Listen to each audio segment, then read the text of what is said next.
After 8, and there was a giant cake in the room. They were having cake for breakfast, calculus cake. And with the lovely picture from our assembly of Rick from his first year teaching at OT, and I wasn't going to mention that, and a picture of Rick wearing an amazing t-shirt with a funny saying and the kids laughing, and they have a calculus exam tomorrow morning. And it's just a testament, I think, to more than anything what the kids are going to miss, and that's the fact that math is hard, but you make math really fun, and you make them want to be there. And with 34 OT years under your belt, you have been the go-to person in this building for any topic, regardless of whether it's custodial or academic or student or anything else, and you're our own little OT encyclopedia. We know where you live.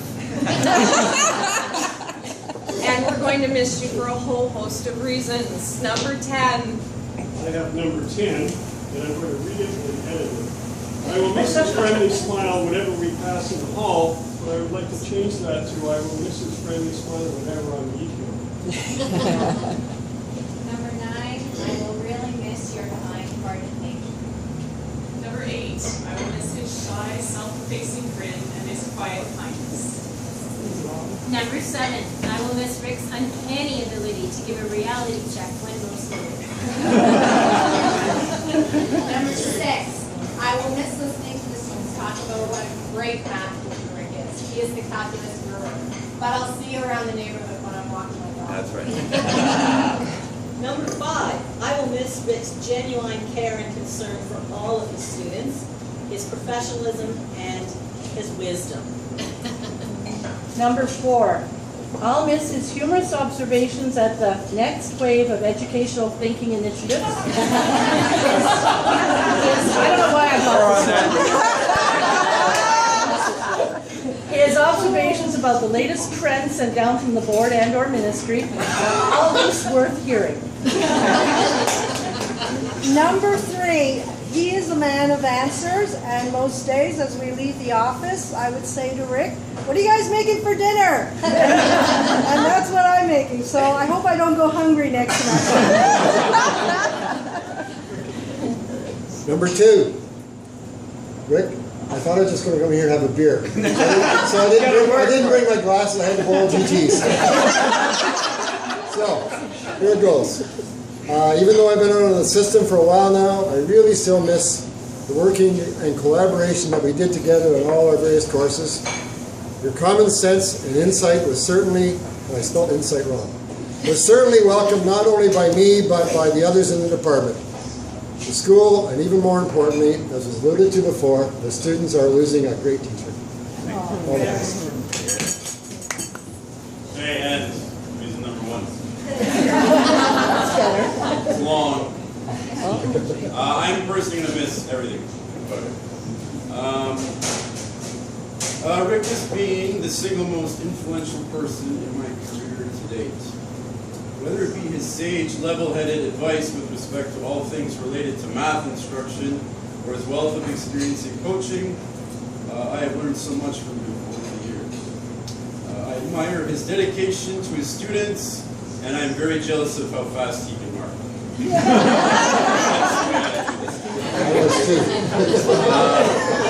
It is very apparent that Rick is a teacher for all the right reasons, and we are losing a great teacher and a great man as he retires. Although I have been selfishly hoping he would wait another 20 to 25 years more to retire with me, I'm very happy for him that he has finally taken the break from teaching he deserves. He has set the bar very high at OT, and I aspire to be half the teacher he is someday.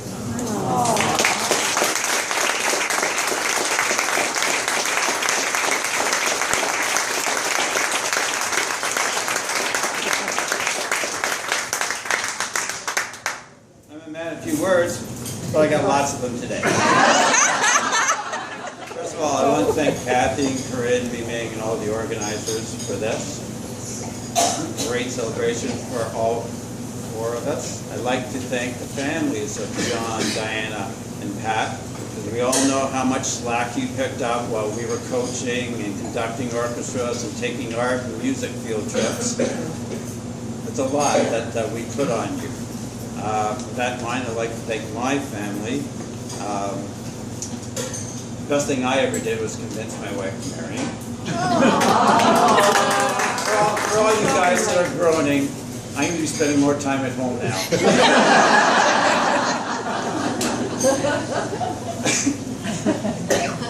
When I started to think about making a speech, I thought about what kind of structure I should put on the speech.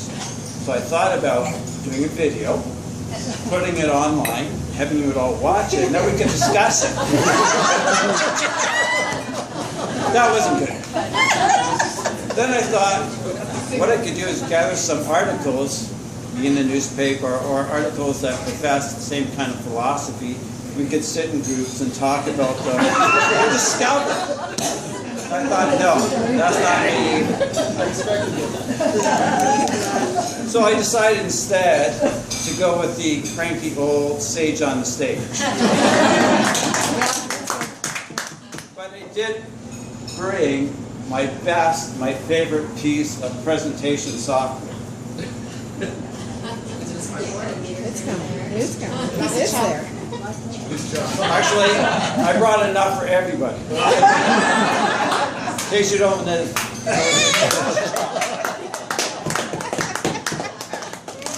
Take some if you need it. So here we go.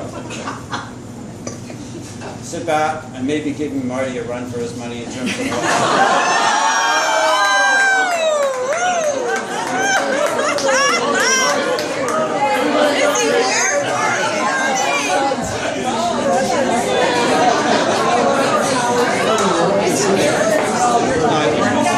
I began teaching not at Burlington Central, but at Hill Park, which apparently they just closed. Yeah. In 1977. I coached the football team. I was the stage manager for Bye Bye Birdie. I helped with student council. I helped run a film night. I was single at the time. So after having done all that, I was just declared surplus, so I decided I'd move on. I went to Halton, went to Burlington Central, loved it there, loved the people, loved the students. Declared redundant every year that I was there for 2 years, so I decided time to move on to some place that was a little bit more stable. Went to an interview at OT, and really from the moment I walked into that rickety old building and I saw students at 4 o'clock sitting in front of the couches, solution boards, and working on solutions, I knew I was home. And it's been a home to me ever since then. I don't want to mention a whole lot of names because I'm afraid I'll miss somebody, and I actually have enjoyed every single person that I've worked with on staff and the